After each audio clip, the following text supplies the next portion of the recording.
같이 읽습니다. 시작. 간지와 같이 벌써 내가 봄이 되고 나의 떠날 기약이 가까웠도다. 이 말은 바울이 나는 하나님 앞에 산 제물로 드려진 몸이었습니다.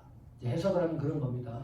그런데 눈을 떠보니까 드디어 내가 하나님 앞에 산 제물로 온전히 드려질 그 순간이 나에게 왔습니다. 기쁨에 찬 문장입니다. 인생이 슬프고 비참하고 이게 아니고요. 너무 막 기쁨에 차가지고 어쩔 수 없이 산 제물로 드려졌다는 거예요. 그냥 단순한 게 아니고 나는 하나님 앞에 산 제물로 드려졌는데 이것이 너무너무 기쁨의 순간이 내 눈앞에 도래하고 있다. 7절 한번 보십시오. 디모데후서 4장 7절입니다. 읽어보겠습니다. 시작. 내가 선한 싸움을 싸우고 나의 달려갈 길을 마치고 믿음을 지켰으니. 사도 바울의 삶의 고백의 한 문장입니다. 나는 선한 싸움을 싸웠습니다. 두 번째, 나는 달려갈 길을 제대로 다 마쳤습니다. 세 번째, 가장 중요한 거, 하나님이 나에게 주신 믿음을 지켰습니다. 믿음 없는 선한 싸움은 존재하지 않습니다.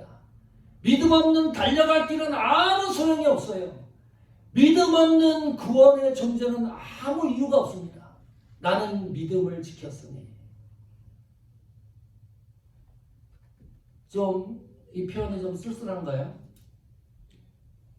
좀 답답한가요? 어떻게 인생을 갖다가 이렇게 한 문장으로 만들 수가 있죠? 나는 장례식 가보잖아요. 특징이 있어요. 장례식 가면 꼭 죽은 사람 양력을 여기서부터 여기까지 써놔요. 많은 사람은 한 페이지가 넘어가요. 그리고 거의 다 양력 그거 하죠. 장례식 가서 양력 소개 안 하는 경우가 나는 못 봤어요. 지금까지.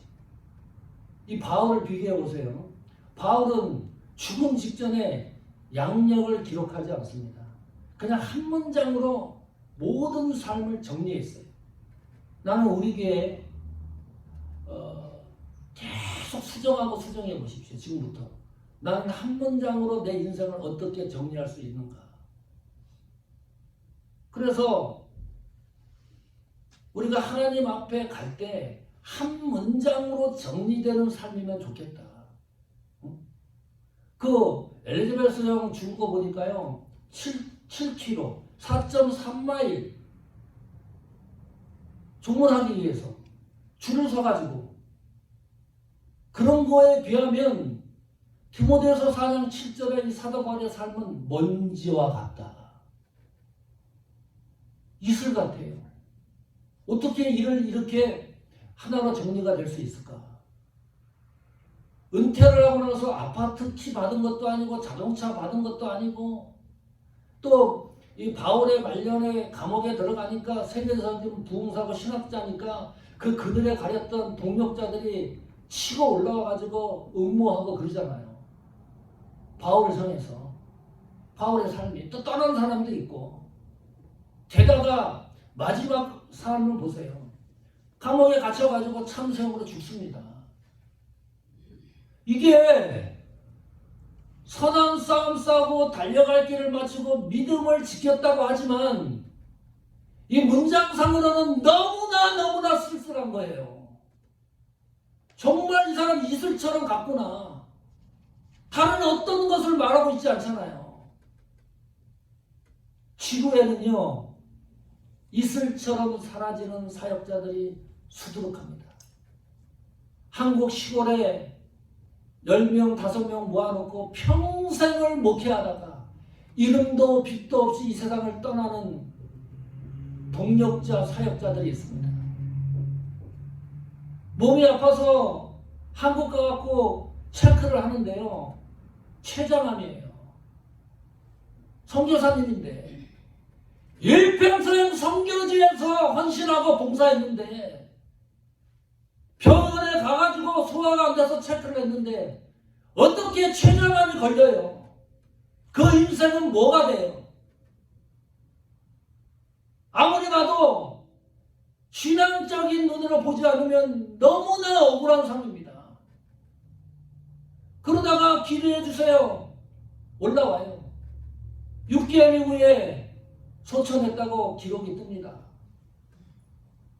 성도의 삶은 먼지와 같구나. 다시 한번 묻습니다. 이래도 예수 그리스도를 따라가겠습니까? 이래도 예수님을 믿겠습니까? 여러분의 삶이 먼지와 바람과 이슬과 같다 하더라도 나는 묵묵히 예수님을 따라가겠습니까? 아멘으로 예수로 대답했다고 한다 그러면 이유가 분명해야 됩니다. 내가 그 길을 생명을 걸고 가는 이유가 분명해야 되잖아요. 그래야 튼실한 거죠. 자, 그 이유가 4장 8절에 나옵니다. 같이 읽어보겠습니다. 시작. 이제 후로는 나를 위하여 의의 결단이 예비되었으므로 주곧 의로우신 재판장이 그날에 내게 주실 것이니 내게만 아니라 주의 나타나심을 사모하는 모든 자에게니라. 아멘.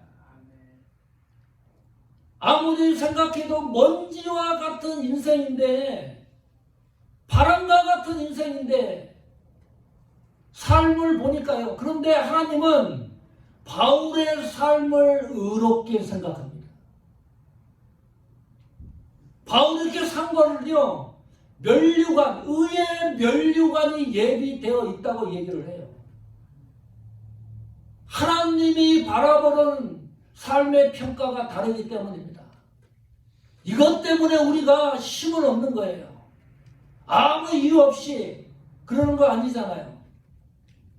하나님이 나 삶을 평가하는 것이 내가 애쓰고 수고하고 신앙생활하고 헌신하고 봉사하고 사역하는 이 모든 것들을 의로 여기시는구나. 그것이 바울뿐만이 아니라 주님의 재림을 사모하는 사람, 주의 나타나심을 사모하는 모든 성도에게 주시는 은혜가 있기 때문입니다. 성도 여러분, 성도의 삶은 내 삶이 아닙니다. 그러므로 우리는 하나님의 삶을 살아가는 사람들입니다. 이게 얼마나 멋있습니까? 내가 사는 게 아닙니다. 그러지 않고는 그리스도를 위하여 생명을 투자하고 던지지 못합니다.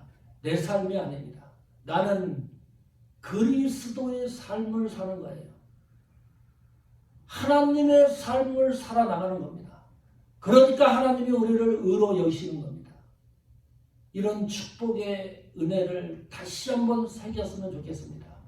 그리고 우리가 이 삶을 마지막 정리하는 날 한 문장으로 멋있는 문장이 바울의 진술처럼 나타나기를 축복합니다.